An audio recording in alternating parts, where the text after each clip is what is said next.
So I see that.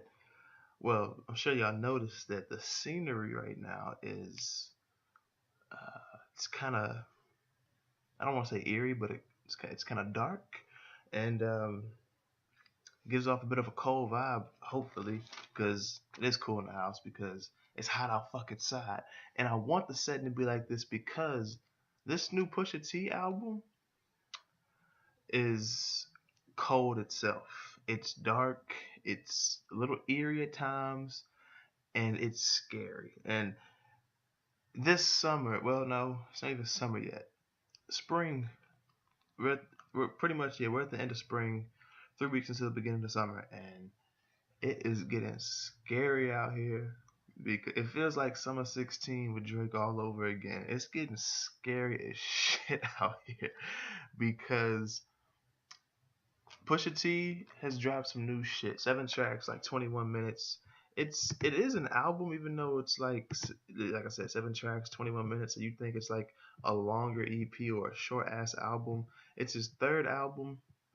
I reviewed Darkest Before Dawn in December of 2015, which was supposed to be a prelude to the next album, King Push.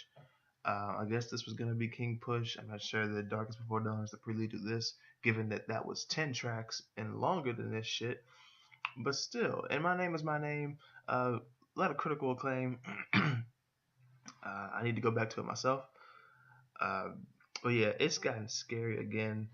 Um, with some help from who Push is taking shots at, sending shots to. Um, let's go ahead and get right into this though. Track number one, If You Know, You Know. This is an industrial type of beat. It kind of sounds like it's almost synth poppy to it. Not even, I don't even want to say synth pop because it's not poppy, but it has some synths in here. It kind of sounds like it just has that chill to it where it's like, yo, am I listening to fucking Death Grips right now? Um, God Almighty. But yeah, I really fuck with it. Here, Push is just saying like, yo, if you know, you know. He's pretty much saying like, if you know what I'm talking about, then you know. Like, uh, whether it's what I'm rapping about as far as being an MC or more more likely as when it comes to as being a coke pusher in his coke days. Um, yeah, shout out to Pusha T by the way, being from Virginia, well from Brooklyn, but primarily claiming Virginia, and he needs to be my freaking coke plug. Even if he doesn't go back to selling, just give me free coke, being because I'm from Virginia too, nigga. So yeah, let me get that shit for free. But anyway, track number two, the games we play. Here it's kind of fucking gritty, and I really fuck with that, especially when it's coming from Kanye West, because that's that late registration Kanye to me. Like when he gets really like I think late registration was as hip hop as Kanye ever got. Graduation you can say was pretty hip hop as well, a little more pop rap though, hip hop, but still the first three albums, my goodness. And this is not entirely produced by Kanye, even though he has his hand in every track here. There are also co-producers as well, so it's not entirely produced by Kanye. Okay, that's all right. But yeah, like I said, it's kind of gritty, and he's just talking about like what kind of life he lives, like the games, like what we get from these games that we play and moving dope, whether it's lyrical dope or physical dope. Track number three, Hard Piano featuring Rick Ross. This was kind of scary. I'm not gonna lie. Push had a damn good verse for me. Um, but I felt like Ross was dominating this track more. Like Push was there, and then it was just like, here comes Rick Ross, and it's like I'm not gonna say Rick Ross bodied the verse. He had actually a pretty good verse. Rick Ross is a very surprising rapper for me because his Black Dollar and was it Black Market projects, and that project he released, was it last year? Um, the project he released, I forget what it was called, but yeah, Black Dollar and Black Market. Oh yeah, it was last year in 2017. Rather You Than Me. Very surprising. Like yeah, Black Market, Black Dollar. Rather You Than Me. I'm not really familiar with his previous work. I mean, I'm familiar with his features like that song Boss with featuring T-Pain, and the shit he had dropping like freaking 2006. It was surprising me Rick Ross been around this freaking long, but well, that freaking long. But yeah, like Rick Ross, very surprising.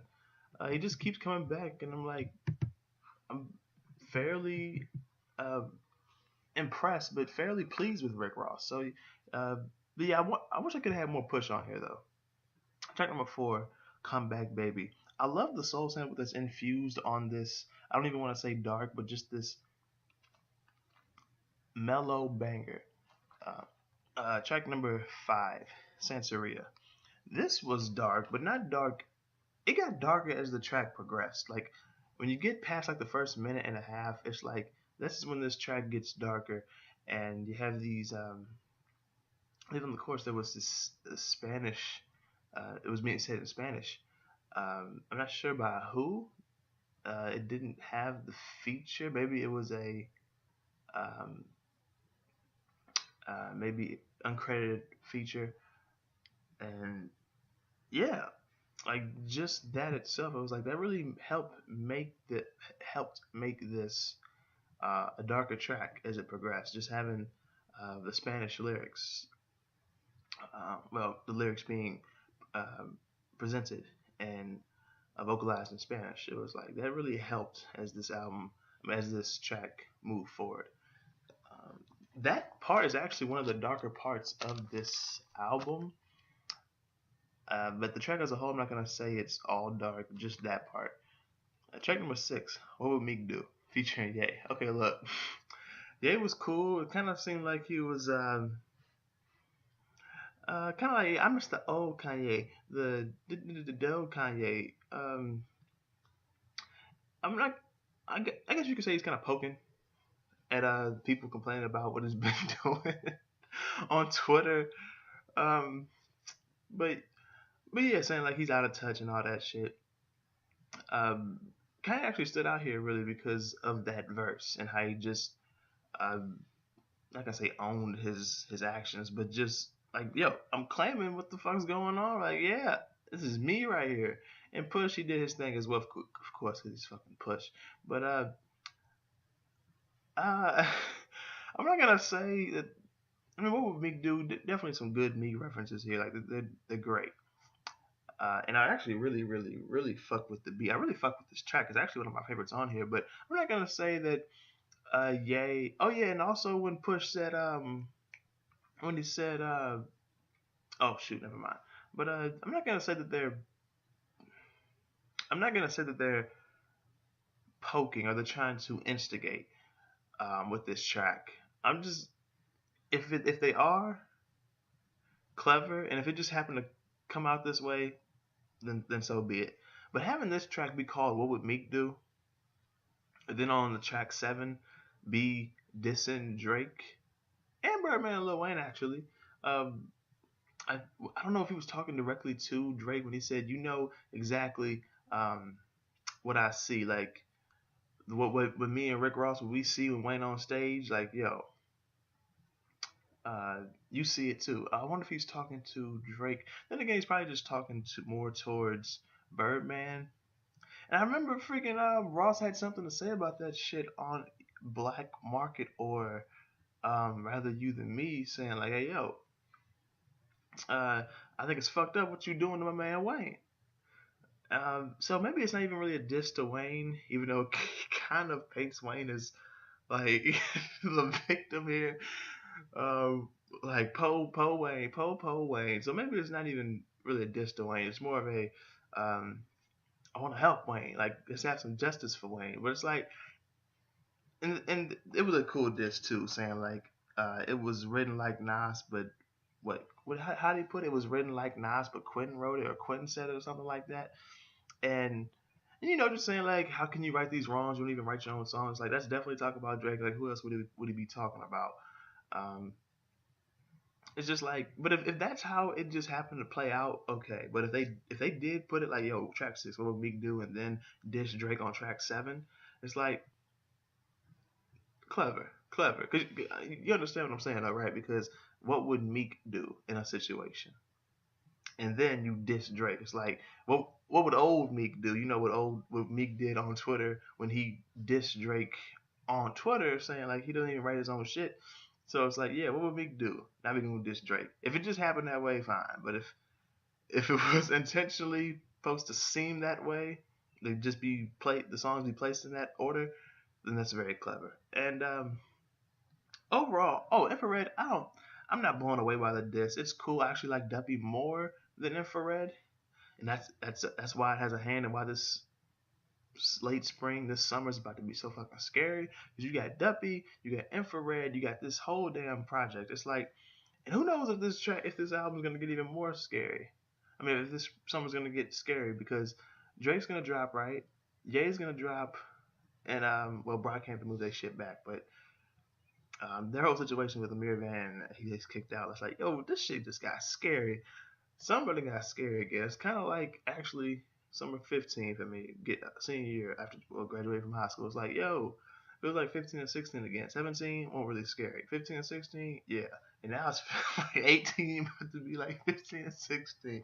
God dang. But that's pretty much it. I fuck with this album. If I had to give it a rating though, um, yeah, Centurion was good. Infrared was cool. What Would Meek Do was cool. Come Back Baby. Nah, I'd give it a solid 7.25 to a 7.5. If you've heard this album, let me know what you think about it in the comment section below and what you think about my review on it. And if you haven't heard this album, I definitely recommend that you check it out if you just fuck with hip hop because Pusha T is he's like well yeah he's a rapper's rapper like what Big Boy is to a southern rapper. um, Big Boy is a Southern rapper's rapper, just like Bun B is a Southern rapper's rapper. And then there's guys like Pusha T and Planet Asia. They're just rappers. Like that's what they are. Um, so yeah, and be sure to hit the like button if you like this video. Share the video, subscribe to the channel if you're new and you like the content that you see. Um, and check the description so you can see my everything from social medias, my email, my PlayStation Network name, to pretty much anything you can think of as far as how to connect with somebody except something like a Tumblr. I don't have that shit. And that's pretty much it. Thank you for watching. I will see y'all next time.